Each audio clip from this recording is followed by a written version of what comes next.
নমস্কার সবাইকে। অনেকদিন পরে আবার দেখা। এল ক্লাসিকোর অসাধারণ হারের পরে এই প্রথম ভিডিও আসছে।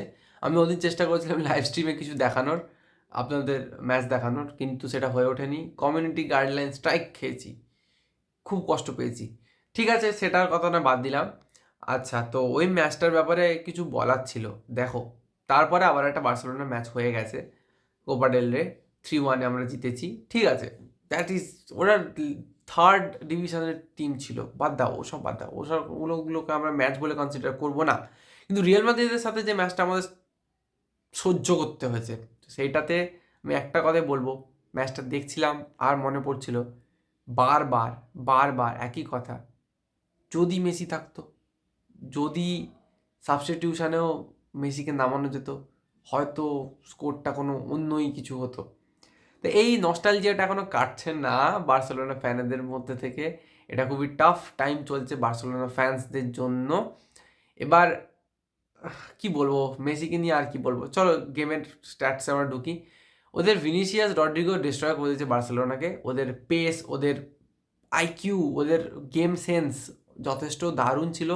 আমাদের দুটো সেন্টার ব্যাক পেয়ারিং কুন্ডে আর ক্রিস্টেনসেন কিছুটা অফ ছিল, ওয়াজ নট একদম perfectly head to head fight দেবে এদের সাথে, কুন্ডে সরি ভিনিসিয়াস আর রড্রিগোর মতো ছিল না। আর পুরো পুরো গেমটাকে ডিস্ট্রয় করেছে বার্সেলোনার গেমটাকে ডিস্ট্রয় করেছে কে জানো? তোমরা গেস করতে পারবে নামটা, যদি গেস করতে পারো কমেন্টে লেখো। আমি তোমাদের এখন বলছি, মেন গেম প্লে করেছে ওদের ভ্যালভার্ডে। ভ্যালভার্ডে ওয়াজ দ্য মোস্ট সাকসেসফুল কি প্লেয়ার অফ রিয়াল মাদ্রিদ। কারণ ও গাভি রোলটা প্লে করেছে, জ্বালিয়েছে লোককে, বহুত ডিস্টার্ব করেছে, আমাদেরকে শান্তিতে খেলতে দেয়নি। মানে আমাদের অ্যাটাকটাকে ও বারবার আটকে দিচ্ছে, বারবার আটকে দিচ্ছে। আর সুন্দর থ্রু বলস, সুন্দর থ্রু বলস। এরম একটা যদি গেম প্লে কেউ দেয় টিম থেকে, কি করে পারবে বার্সেলোনার মতো টিম ব্রেক থ্রু করতে?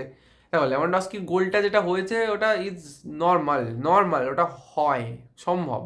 কিন্তু অ্যাকচুয়ালি যেটার জন্য লেভানডস্কিকে রাখা, সেটা কি সে করতে পেরেছে? হয়নি। অনেকে বলছে ফেরান টোরেস ভালো খেলেছে, আমার মনে হয় না ভালো খেলেছে। ফেরান টোরেস এমন একটা প্লেয়ার যে লিওরে সানের লেভেলের, যে ম্যানচেস্টার সিটি থেকে বেরিয়েছে অন্য ক্লাবে গেছে ফ্লারিশ করতে। লিওরে সানেকে আজকে দেখো, আর ফেরান টোরেসকে দেখো। Ferran Torres is nowhere close. লিওরে সানের পায়ে বল থাকলে ডিফেন্ডাররা থ্রেটে থাকে যে কি করবে যদি কিছু করে দেয়।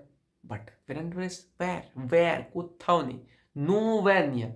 Pedri was clinical in that game. তার পিছনে কারণ আছে, সরি, তার পিছনে মেন কারণ হচ্ছে যে এই গেমটা ওপেন ছিল। ওপেন গেম মানে রিয়াল মাদ্রিদও অ্যাটাক করার জন্য খুঁজছিল, ডিফেন্সের জন্য বসে যায়নি। তো ওপেন গেমসে পেদ্রি খেলবেই, এটা আমরা জানি। ওপেন গেমসে পেদ্রি খেলবে ভালো। ডিয়ংও খারাপ খেলেনি, ভালো খেলেছে, যথেষ্ট ভালো খেলেছে। কিন্তু আমাদের ডিফেন্স লাইন অফ ছিল। আরাউভো কিন্তু পুরোপুরি 100% ফর্মে ছিল না।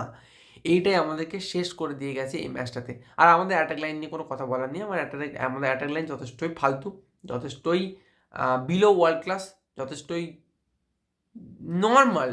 নর্মাল মনে হচ্ছিল ইন্ডিয়ার অ্যাটাকিং লাইন আপ খেলছে কোনো বড় টিমের সাথে, রিয়াল মাদ্রিদের সাথে ইন্ডিয়ার অ্যাটাকিং। ইন্ডিয়াকে অপমান করছি না, বাট রিয়াল মাদ্রিদের সাথে ইন্ডিয়ার তো কম্পারিজন হয় না। ওরকম লাগছিল। ইন্ডিয়ার খেলাটা দেখেছি লাস্ট কদিন, সেই জন্য বললাম এই কথাটা। ভেবো না যে আবার ইন্ডিয়াকে অপমান করছি, না, আমি ইন্ডিয়ার ফ্যান, আমি দেখি খেলা, যথেষ্ট ভালো লাগে। তো এই হচ্ছে ব্যাপার।